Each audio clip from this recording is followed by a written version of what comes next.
प्यारे भाई बहनों, जैसा कि आप सभी जानते हैं कि अभी जनवरी में महाराष्ट्र का समागम था और अब मार्च में यूपी में निरंकारी संत समागम था।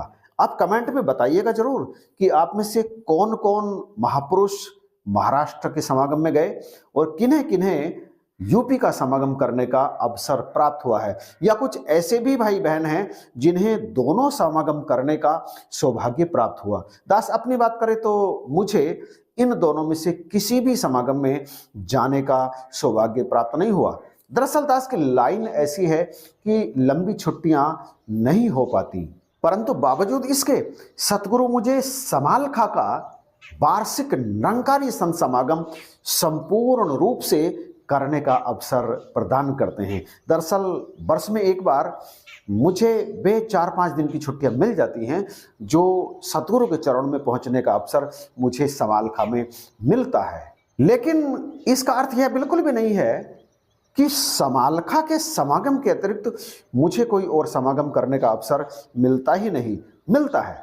भले ही शारीरिक रूप से मैं अन्य किसी समागम में उपस्थित ना हो पाऊं, परंतु मन तो वही समागम में रहता है, क्योंकि मन सदा इनके चरणों में ही रहता है। हाँ, समागम या कहीं अन्यंत्र जब सतगुरु प्रवचन करते हैं तो इनके मुख से निकले हुए हर शब्द, हर वाक्यांश का बहुत गहन अर्थ होता है, बड़ा गूढ़ अर्थ होता है, और उस अर्थ को समझने का लगातार प्रयास करते रहते हैं।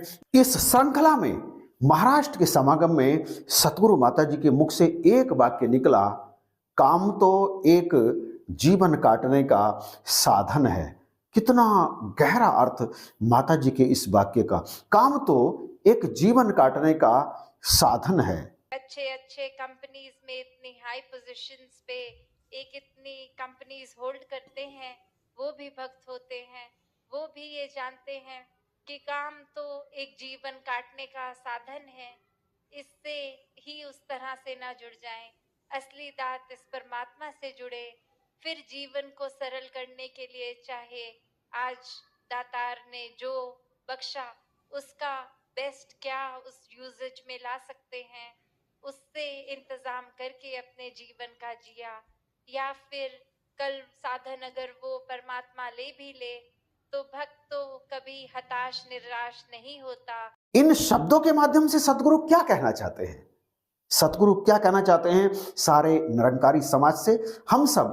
हम सब कोई ना कोई ऐसा काम करते हैं जिसे करके हमारा घर चलता है और उसमें से कुछ बचाकर हम दूसरों की भी मदद कर देते हैं, परंतु हम उस काम को ही यदि असली काम समझ लेते हैं तो फिर हम यहाँ भूल करते हैं। असली काम तो भक्ति करना है, असली काम तो अपने आप को जानना है, अपने बनाने वाले को जान करके इसकी भक्ति में अपने जीवन को बिताना है।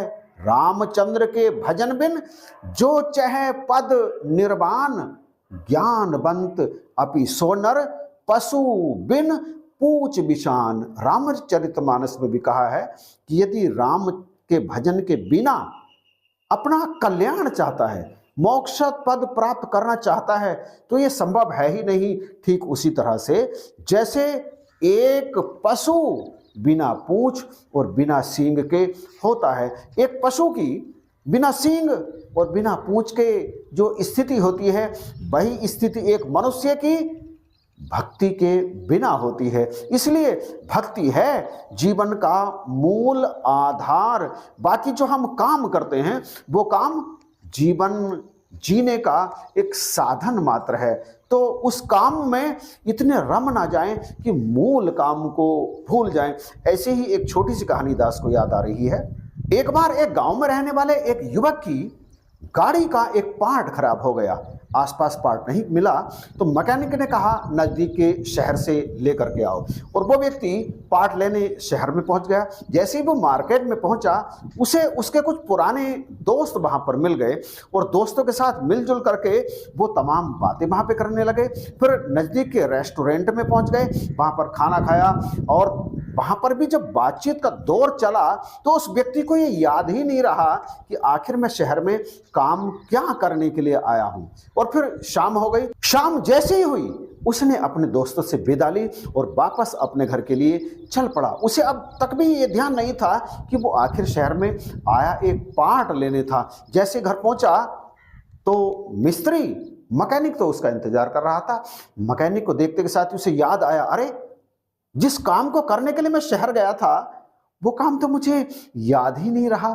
दोस्तों के साथ मिलकर मेरा सारा दिन यूं ही व्यर्थ चला गया। हमारी स्थिति भी तो कहीं ऐसी नहीं है कि हम इस शरीर में आए हैं, इस दुनिया में रमण कर रहे हैं। क्या हम उस काम को कर रहे हैं जिस काम को करने के लिए यहाँ इस संसार में आए, इस शरीर में आए, या फिर हम धनो उपार्जन को ही जीवन का मूल उद्देश्य समझ करके उसे करते चले जा रहे हैं। सतगुरु जो समागम करते हैं, जो स्थान स्थान पर प्रचार यात्राओं के माध्यम से जाते हैं और दूर दराज में ये जो प्रतिदिन की संगतें, ये जो साप्ताहिक संगतें लगातार चलती हैं, इनका आयोजन क्यों करते हैं?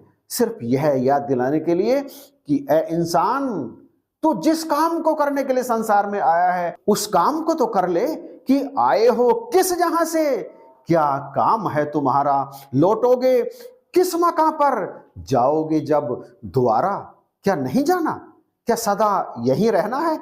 किसी को भी नहीं रहना है। कोई भी आज तक रहा नहीं है। जो पैदा हुआ है अंततः उसे मरना ही पड़ेगा, शरीर छोड़कर जाना ही पड़ेगा, परंतु कहां?